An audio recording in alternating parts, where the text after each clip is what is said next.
Right, what's going on, everybody? Welcome back to another Bible study. I pray y'all are having a wonderful, blessed day as we give the Most High all the honor, the glory, and all the praise and worship.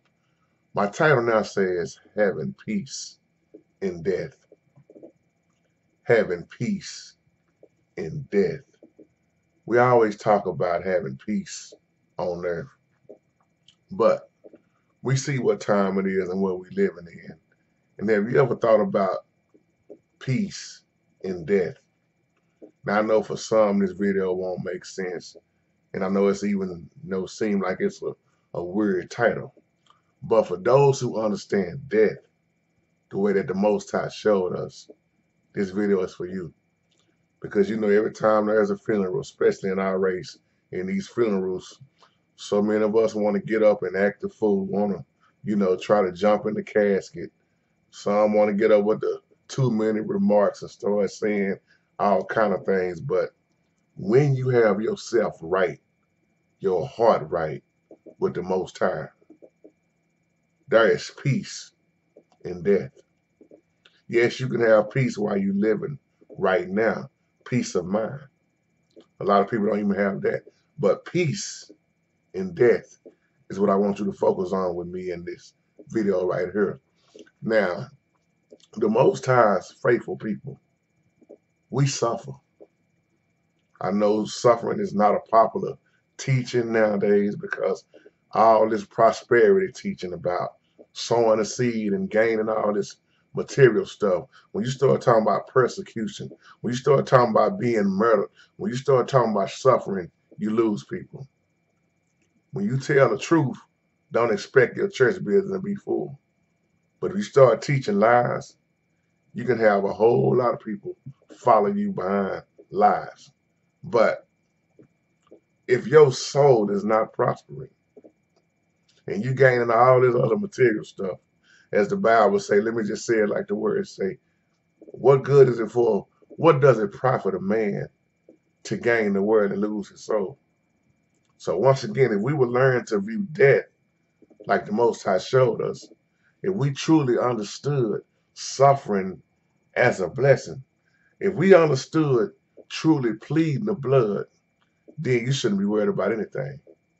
So y'all, I want to talk about having peace in death, and I'm going back to Psalms 100. No, let me go back to Isaiah.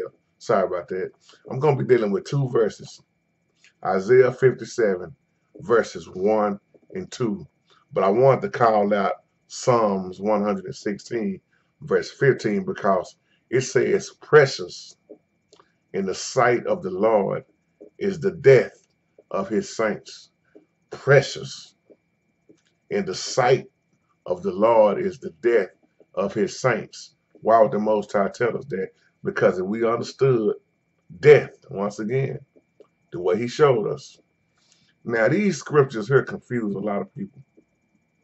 But it says in verse 1 of Isaiah 57, the righteous perish, and no man layeth it to heart, and merciful men are taken away, none considering that the righteous is taken away from the evil to come. And verse 2 says, he shall enter into peace. They shall rest in their beds, each one walking in his uprightness.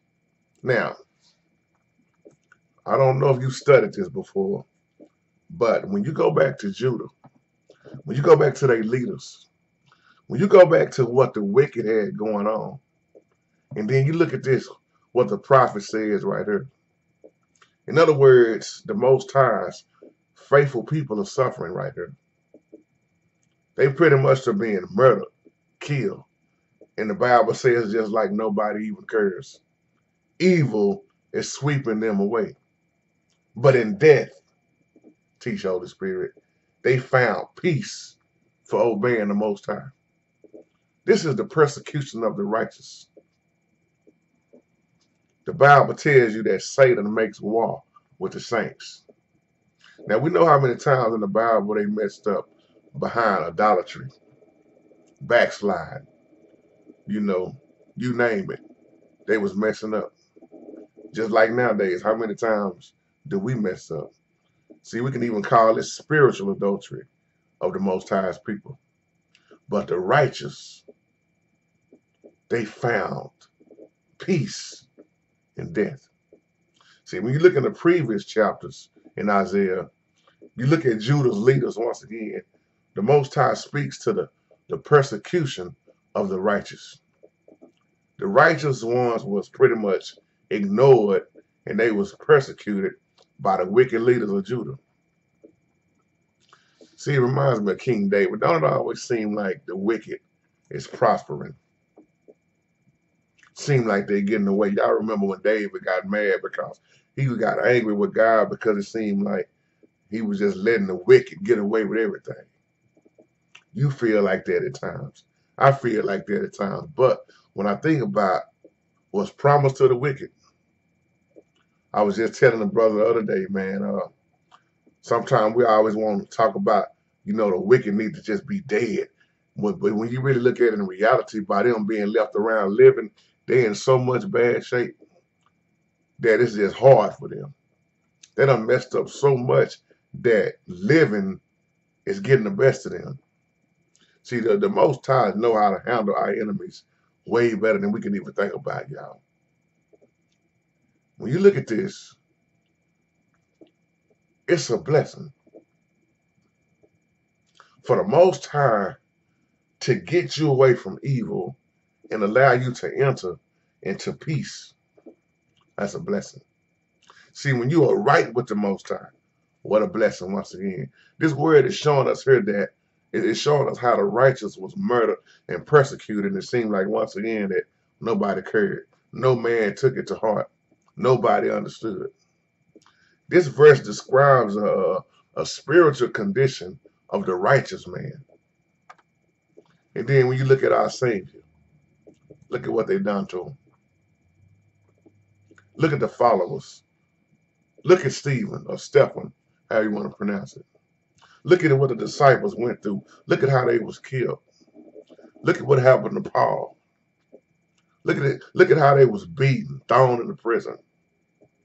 See, this is stuff that these old prosperity gospel preachers don't want to talk about. How do you always talk about being blessed and but you don't go through the struggle?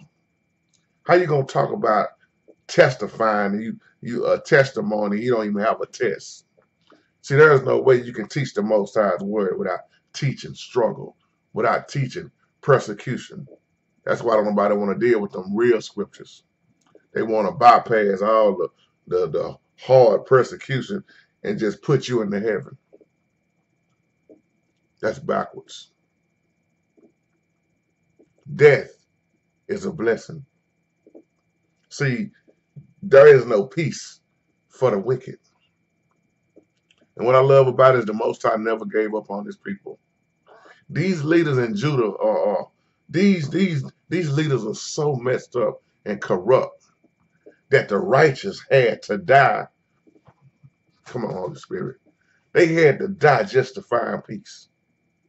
See, the Most High permitted the unrighteous leaders to live and suffer the terrible consequences of their sins while they were still living. But he let the righteous find peace in death. See, that's deep when you think about it. How many of us right now, we can look back over our life, or you might be going through something right now being like, seem like I would have been better off dead. See, we always quote, no, God won't put no more on me than I can bear. See, people quote that scripture, but a lot of people don't understand. That was talking about the Most High giving you a way out from temptation. There are some things you deal with in this life, you seem like you can't bear it, don't you? You go through so much. It's so much on your plate that you just like, man, why am I even still here?